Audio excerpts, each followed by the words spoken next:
one note card for each component of each of the 10,000 characters he was dissecting.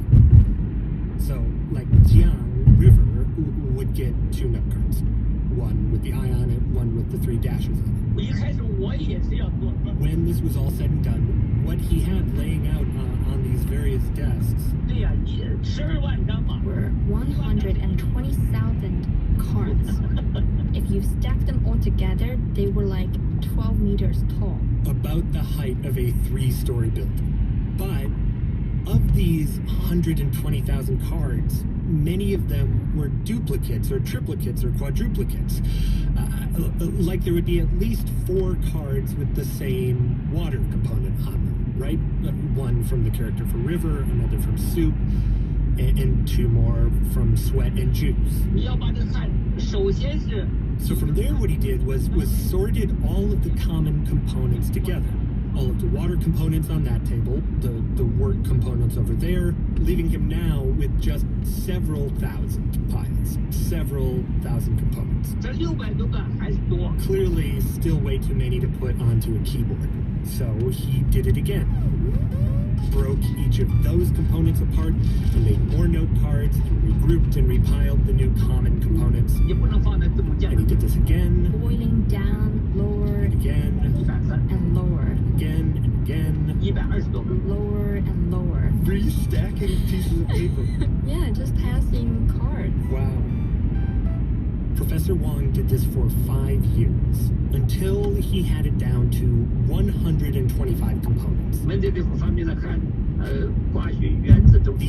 periodic table of Chinese, as he referred to it. And then how would you type with this periodic table? Well, just like texting on a flip phone. You remember texting on a flip phone, where each number key represents 3 different letters? So that to type, say, the word dad, you'd just type 323.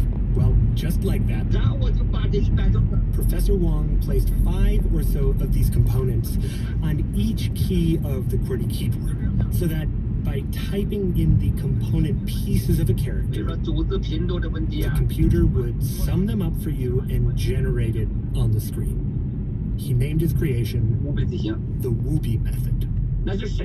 And described Wubi as a sacred invention. All he had to do now was convince the rest of the world.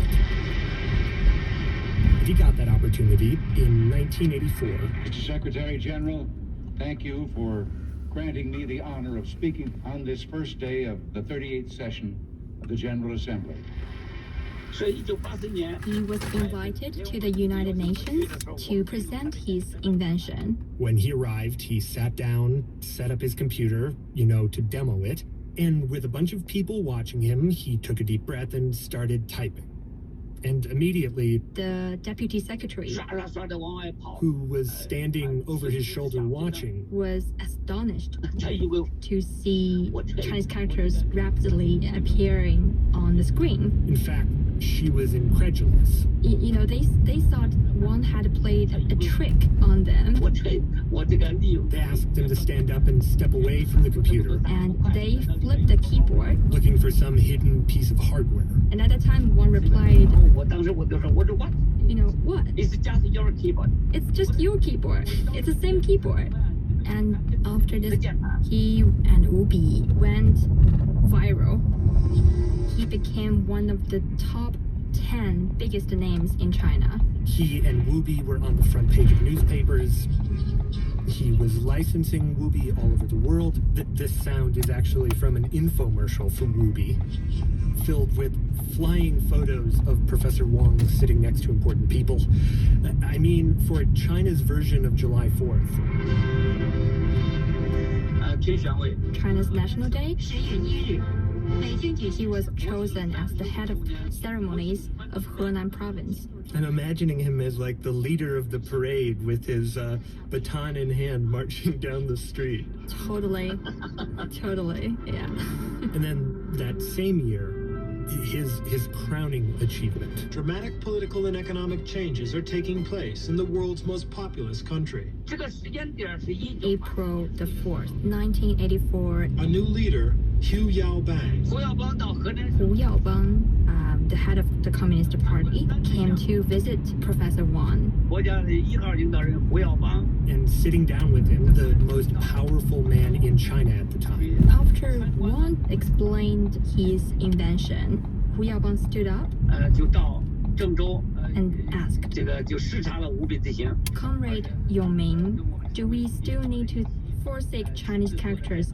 And Wang replied, 不用再走平民化道路。 No, Chinese characters don't need to be replaced. They can be efficiently input, just like English. Hu Yaobang went back to Beijing, and according to Professor Wang, not long after, The State Commission for Language Reform that government body looking into how to do away with the Chinese character, was closed, shut down, in no small part because of Wang's invention. Companies were using Wubi. Students were taught to use Wubi. Learning Wubi became synonymous with learning how to use the computer. he had saved thousands of years of the Chinese language and given it a place in the modern world.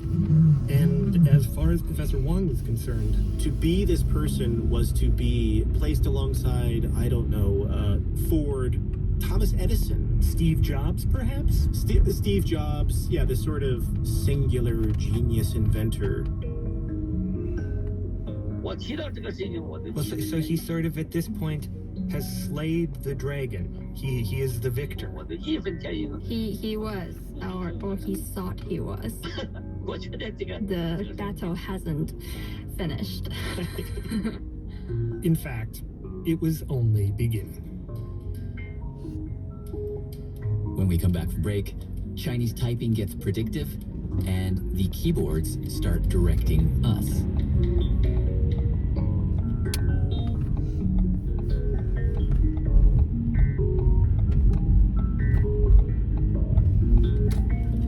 Hi, my name is Rachel Melima, and I'm calling from Alice Springs, Northern Territory, Australia.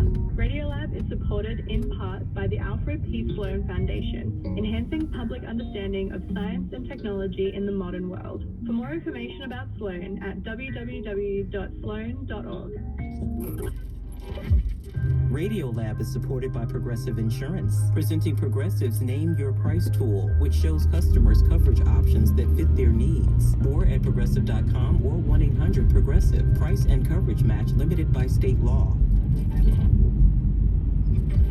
Radiolab is supported by Seed.com. Seed's DSO1 is a 24-strain 2-in-1 probiotic and prebiotic engineered to survive digestion, support healthy regularity, and promote whole body health. Learn more at seed.com/public. Programming is supported by the Original Mattress Factory. Employee owned and operated, mattresses and box springs are hand-built in its Maplewood, Minnesota factory and sold directly to the customer at Original Mattress showrooms throughout the region.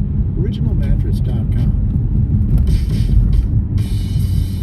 I'm Catherine Richard. On the podcast for NPR News with Angela Davis, find Chris Farrell's conversation about the 20th anniversary of our sister music station, The Current. Plus, I talked about the Surgeon General's new warning about alcohol and cancer risks. And we explored how the media contributes to political polarization. Search for NPR News with Angela Davis wherever you get your podcasts and listen when it's convenient for you.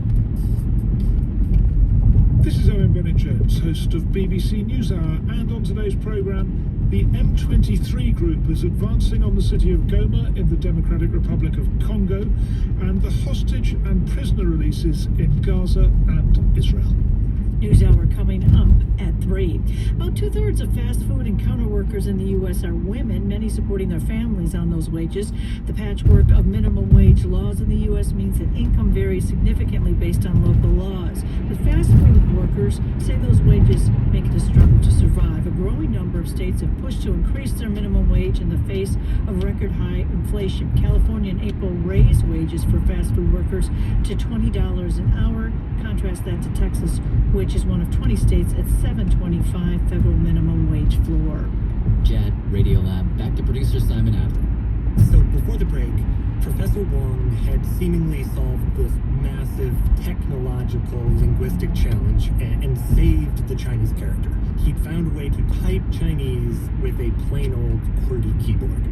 But thinking back to the beginning, when you took me to that cafe, Simon, and we heard about all the different ways people were using the keyboard in that Hong Kong Starbucks, how did we get from Wong making his method to suddenly like infinite ways of typing? So first of all, while Professor Wong really cracked this thing open, he wasn't alone. I mean, there were others who had been hammering and chipping away at this problem as well.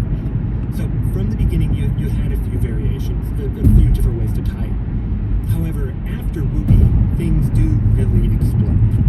Because underlying Wubi was this subtle but spectacular departure. The keyboard changed from something where what you typed was what you got to a system where you were telling the machine certain features or characteristics of the Chinese character that you wanted on the page or, I guess, on the screen. Again, historian Tom Mullane. That seems like a minor distinction when you say it, but once you do that, once you have entered into a reality in which A is not equal to A, I push the button that has the little symbol A on it, and I no longer expect that symbol to appear on the paper or the screen. Effectively, I can set the letter A equal to any property of the Chinese character that I want.